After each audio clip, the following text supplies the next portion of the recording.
Good morning, જય શ્રી કૃષ્ણ, જય સ્વામિનારાયણ બધાને. મંડે મોર્નિંગ એટલે 7:45 થઈ ગયા છે અને અહીંયા બનાવું છું હું દેવા માટે આજે ઉત્તપમ. તો જો મેં બધું રેડી કરી નાખ્યું છે. આજે મેં કેબેજ લીધું છે, કેપ્સિકમ છે, ગ્રીન મરચાં છે અને આ મેં સ્પિનિચ લીધી છે, પાલકની ભાજી થોડી અને લીલા ધાણા. બસ હવે ખાલી બ્લેક પેપર અને સોલ્ટ નાખી દઈશ એટલે અમનો ઉત્તપમ લંચ રેડી. એ મારો દેવમ પણ રેડી થઈને આવી ગયો છે. જય શ્રી કૃષ્ણ બેટા. Well done. લંચ બોક્સ હવે મારે અત્યારે કરવાનું નહીં, ગોટુડું. ચાલો ફટાફટ દેવમના લંચ માટે ઉત્તપમ બનાવી લો અને મારો બ્રેકફાસ્ટ માટે મારો અને પર્યંતનું. દેવા માટે જો એટલા સરસ એકદમ મસ્ત જાળીદાર ઉત્તપમ બને છે. ઘરનું બનાવેલું બેટર છે ને એમાંથી બનાવે, સોજીના નથી આ ઉત્તપમ. મેં જે પેલું ઇડલીનું નહીં બનાવ્યું તો એના બને છે. વાવ, એટલું સરસ બની છે. નોર્મલી છે ને ફૂલ સાઇઝ બનાવું, પણ દેવના લંચ બોક્સમાં આખું મોટું ના આવે એટલે મેં નાનું બનાવ્યું છે કે હું એને ફોલ્ડ કરી નાઇસલી પેક કરી શકું એટલે. બાકી અમારા છે ને આ લોઢીની સાઇઝ છે ને એટલા બને મોટા એકદમ, એટલે ફટાફટ બની પણ જાય અને એક ઉત્તપમ ખાઈને તો ડન થઈ જઈએ આપણે. યસ દેવમ, તને મજા આવશે ને તો તારું લંચ? યાર દેવમને બધું આવું બહુ ભાવે હે ને.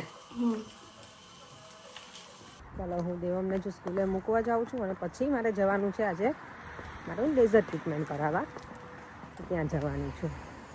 યસ દેવમ, યસ દેવમને તો સ્કૂલે જવું જ હોય અને આજે એને છે મેથ્સનો ક્લાસ છે કે હોમવર્ક ક્લબ છે આજે બેટા? મેથ્સ ક્લબ છે દેવમને આજે. તો એ આજે લેટ છૂટશે. નોર્મલી એ 3:15 ના હોય પણ આજે 4:30 રાઈટ દેવા એટલા વાગે ફિનિશ કરવાનું છે. ચાલો તો દેવમને મૂકીને પછી હું મારું કામ પતાવી દઉં. લેઝર ટ્રીટમેન્ટ કરાવી નાખ્યું હતું ફેસનું અને અહીંયા ચીનમાં અને અપર લિપ. અને હવે ઓબ્વિયસલી અહીંયા શોપિંગ સેન્ટરમાં આવીએ એટલે અંદર તો આવવું જોઈએ. શોપ્સને બધી લેવાનું ના હોય તો આટો મારવા તો આવવું જોઈએ મને. હું અંદર આવી ગઈ છું. મારું શું કે મોસ્ટ આંટી તમે અહીંયા જ હતા? આંટી જો મારા આંટી જો મેં લેઝર ઓલરેડી કરી દીધું છે અને પછી અમે પાછા અહીંયા મળી ગયા. જો મારું કરાયું નહીં આંટી, पीछे पीछे आ गई, मैं आपके पीछे पीछे आ गई. तो थोड़ी शॉपिंग कर लेते हैं फिर बाद में घर पे जाएंगे. पर कभी लेने के लिए अच्छा પહેલાં તો નહીં દે કે પર મને છે ને સ્ટેશન સુધી લેવા આવવાના છે તો એક હું હમણાં આવું છું એટલે હવે શોપિંગ સેન્ટરમાંથી જઈશું હવે ઘરે, લંચ કરીશું અને પછી મારે જવાનું છે ફરી પાછું કાર. પછી થોડી વાર પછી મળીશું. હવે થોડી વાર એટલે ઇવનિંગમાં જ મળીશું હવે, કારણ કે દેવમને પણ પિક કરીશું સ્કૂલેથી અને પછી મળીશું. અત્યારે વાગી ગયા છે ઓલમોસ્ટ 4 અને જો છે એકદમ સન જો આખું બહાર છે સુરત તાજા, પણ રસ્તા જો એકદમ ડાર્ક થઈ ગયા છે અત્યારે. સ્કાય મીન્સ કેટલું સરસ સ્કાય લાગે છે પાછું અત્યારે.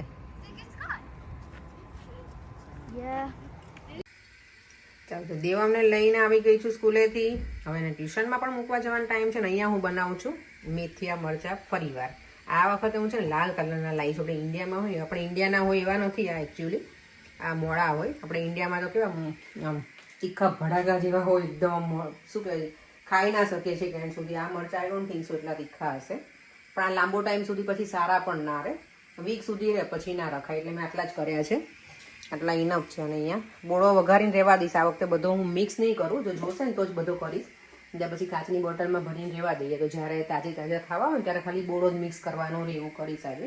ચાલો તો ફટાફટ એ બનાવી દેવમને મૂકીને સ્કૂલે, સોરી ટ્યુશન. અને આજે મારે બનાવવાનું છે જો રીંગણ બટેકાનું મસ્ત સરસ મજાનું ભરેલું શાક. હું પ્રોપર રેસીપી આપીશ એને કે હું કેવી રીતે બનાવું છું.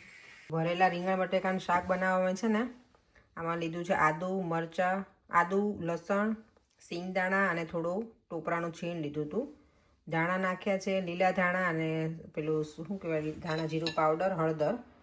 આમાં છે ને હું એડ કરવાની છું સ્ટફ્ડ વેજીટેબલ મસાલો, જે ભરેલા શાકનો આવે ને એ.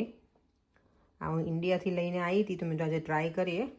આમાં તો ખાલી આ જ યુઝ કરવાનું એવું કીધું મસાલામાં, પણ હું થોડુંક છે ને ભરેલું શાક ગ્રેવીવાળું ગમે અને આમાં એટલો બધો મસાલો નથી કે બહુ ગ્રેવી બને, થોડુંક આ હું એડ કરવાની છું, બાકી તો બધા આપણે જે રેગ્યુલર મસાલા હોય ને એ પણ હું એડ કરીશ.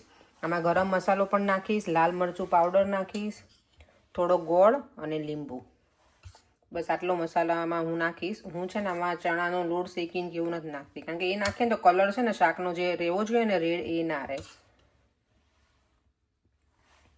બસ તો અને ધાણા જીરું થોડુંક વધારે નાખવાનું આમાં. સૂકા મસાલામાં છે ને આટલું એડ કર્યું છે ને આ થોડો મસાલો નાખીશ, ગરમ મસાલો, લીંબુ અને ગોળ. મસાલો જો સરસ મજાનો બનીને રેડી થઈ ગયો છે. રીંગણ ભરી અને પછી વઘારી નાખીશ. હવે રીંગણ સરસ મજાના ભરીને રેડી કરી દીધા છે. બટેકા અહીંયા રેડી છે, અહીંયા વટાણા પણ રેડી છે. તેલ ગરમ કરવા મૂકી દીધું છે. બસ હવે વઘારી નાખીશ. આપણે સિમ્પલ વઘારીએ ને એવી રીતે જ રાઈ જીરું નાખીને અને હિંગ. હવે આમાં બીજા કંઈ મસાલા અંદર એડ નહીં કરું, કારણ કે ઓલરેડી મેં મસાલો કરી નાખ્યો છે. અને પછી વઘારાય છે ને પછી આ મસાલો ઉપર હું મિક્સ કરી દઈશ. મેં વધારે બનાવ્યો છે એટલે. જો શાક અહીંયા સરસ મજાનું વઘારાઈ ગયું છે. અને હવે એમાં છે ને થોડી ફ્રેશ મેથી હોય ને તો નાખવાની. આઈધર તમારી પાસે સૂકી હોય તો કસૂરી મેથી એ નાખવાની, તો ટેસ્ટ એનો છે ને એકદમ મસ્ત આવે. ભરેલા શાકનું બહુ સરસ લાગે. રીંગણ બટેકાનું શાક હોય ને સ્પેશિયલી એમાં નાખવાની શું આવી રીતે મેથી મસ્ત લાગે. તમે લોકો પણ આવી ટ્રાય કરજો. થોડી જેવી નાખું છું, જો બહુ એટલી બધી નહીં, પણ થોડી વાર એને આમ જ રહેવા દેવાની અને પછી કુકરનું ઢાંકણું બંધ કરી દઈશ થોડું એવું પાણી નાખીને. જો કલર કેટલો ચટાકેદાર છે ને. મેં જો આ થોડું પાણી નાખ્યું છે, અડધો ગ્લાસ જેટલું, કારણ કે એટલું તો પાણી જોઈએ બટેકા હોય ને એટલે પછી ને શું કહેવાય રસો રહે નહીં એટલે. શાક સરસ મજાનું બનીને રેડી થઈ ગયું છે. અહીંયા મારા રોટલા પણ બને છે, શું કહેવાય ડિફરન્ટ સાઇઝમાં. આપણે એટલા બધા એક્સપર્ટ નથી રોટલામાં, પણ બનાવી લઈએ એમ.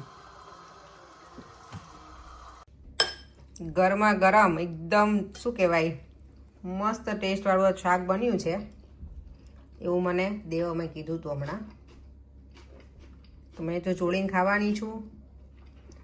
અહીંયા ઓનિયન છે, ગોળ છે, છાશ છે, બધું રેડી છે. તો ચાલો હવે જમી લઈએ. દેવા મેં તો જમી લીધું છે. હું ને પરેંક અમે બંને બેસી ગયા છીએ. તો ડિનર કરી અને વાસણનો ઢગલો છે આજે મારે. ડિશવોશરમાં મને તો કંટાળો આવે એટલે હું જાતી જ કરી નાખું. કારણ કે ડિશવોશરની અંદર બેસીને કરવું પણ એને બધા સાફ તો કરવાનો ને પછી ગોઠવવાના. એના કરતાં સાચું કહ્યું કે એના કરતાં હાથેથી ઘસવા આગળ પડે. અત્યારથી હેબિટ કરી નાખો ડિશવોશરની તો સારું રહેશે. ના ના ચાલો જમી લઈએ. આ શું આખું રીંગણ નાખ્યું મારા માટે? તો આખા ભરેલા રીંગણ બટેકાનું જ પરેંગ શાક છો. સરસ મજાનું રીંગણ એટલા બધા મજા ના આવે, સરસ લાગે, ટેસ્ટી છે. દેવમ જો અહીંયા સ્ટડી કરવા બેઠો છે. અત્યારે વાગી ગયા છે નિયરલી 8:45. અહીંયા મારું કિચન એકદમ સરસ ક્લીન થઈ ગયું છે. પણ શું કહે કિચનની ડ્યુટી ઘરે હોય એટલે પૂરી જ ના થાય, ક્યારેય ના થાય. હવે મને દેવમ કહે છે મમ્મા મને છે ને હું લઈને આવી છું ને વોટરમેલન તો એને એ ખાવું છે, તો હવે એ સંવારીશું નહીં. જેનું મોટું છો એને એમ કે મમ્મા નહીં સંવારી આપે. આઈનો હે ને કરી આપું બેટા. ચાલો હવે ડ્યુટી પૂરી કરી અને પછી રેસ્ટ કરવામાં આવશે થોડી વાર. આઈ હોપ કે આ સારું નીકળે. અત્યારે સિઝન નથી અને લઈને આવ્યા છીએ એટલે. શું પરે મેલન જમાર્યું નથી ત્યાં અંદરથી પરેની ફરમાઈશ આવી ગઈ કે મસાલો નાખીને આપજે. સી એટલે મસાલા વગરનું મને મસાલાવાળું નથી ભાવતું, મને એમનામ જ ભાવે. ના દેવામને નથી ભાવતું. આઈ હોપ કે ટેસ્ટમાં સારું હોય ખાલી. ચાલો કટ કરું પછી જોઈએ કેવું છે. ચલો હવે કટિંગ થઈ ગયું છે. Let's see. Cutting. હા નાઈસ છે કલર તો. ચાલો હે ને હવે ટેસ્ટમાં જોઈએ કેવું છે. સોફ્ટ છે, સારું લાગે છે. સ્વીટ હોય ને એનું આમ શું કહેવાય આપણે ટેસ્ટ આપેલો સ્મેલ આવી જાય. ઓકે દેવા કોમેન્ટ રીડ કરવાની છે. ચાલો અત્યારે જો હવે સુવાનો ટાઈમ થઈ ગયો પણ મને ગમે ઘણા ટાઈમથી કોમેન્ટ રીડ નહોતી કરી, તો જો કોમેન્ટ કરી દઉં રીડ. એક તો આજે મારા અદિતિ પટેલ મારા રેગ્યુલર વ્યુઅર્સ છે ને એમની પણ કોમેન્ટ છે કે તમે શું કહેવાય શાકમાં આટલું બધું તેલ નાખ્યું છે ઓઇલ. તો હું અમુક એવા શાક હોય ને તો ઓઇલ વગર મજા ના આવે એટલે એમાં હું યુઝ કરું. પછી હવે ગઈકાલે મેં ભીંડાનું શાક બનાવ્યું હતું ને એ પ્રોપર ઓઇલી હતું. આજે મેં રીંગણ બટેકાનું બનાવ્યું છે ને એ જબરજસ્ત ઓઇલી હતું. પણ હવે આવતીકાલે હું સિમ્પલ બનાવીશ. કે એમાં ઓઇલ નહીં હોય એટલું બધું, દાળ કે એવું જ કંઈક બનાવીશ. તો હું પછી કેવું વીકમાં આવા 1-2 વખત શાક બની જાય ને તો પછી ઓલ ઓવર હું મેન્ટેન કરી લઉં કે શું કહેવાય કે બધું બહુ ઓઇલ વગરનું હવે કરી નાખીશ વીકમાં. તો thank you so much comment કરવા માટે. અને બીજી કોમેન્ટ શું હતી હું ભૂલી ગઈ. પોઝ કરો. હમણાં જે કોમેન્ટ હતી એક અદિતિ પટેલની તો હતી જ. અને યસ હા, મને પૂછ્યું છે કે તમે પેલું ગોળ ને હું બધું બનાવું છું વસ્તુ, એ મારું કડાઈ ક્યાંથી લાવી છું હું તો એ છે ને હું વેમ્બલીમાંથી લાવી છું. વેમ્બલી ઇલિંગ રોડ છે પોપટ સ્ટોર, એમાંથી મેં બાય કરેલું છે. તો પોપટ સ્ટોરમાં જવાનું, બધું આપણું ઇન્ડિયન જે હોય ને વાસણ અને તમારે જે પણ લેવું ને એ બધું મળી રહે ત્યાંથી. અને યસ મારા રેગ્યુલર વ્યુઅર્સ છે વિધિ, સરનેમ મને નથી ખબર, એનું યુઝર આઈડી છે વિધિ. એવરી ડે સરસ સરસ કોમેન્ટ કરો છો તમે, પણ હમણાંથી હું કોમેન્ટ રીડ નહોતી કરતી. હું એવરી ડે બધાની કોમેન્ટ તો વાંચું તો ખરી, પણ આવી રીતે હું બોલતી હતી પહેલાં, પણ હમણાંથી કંઈ ટાઈમ સેટ નહોતો થતો તો નહોતી બોલતી.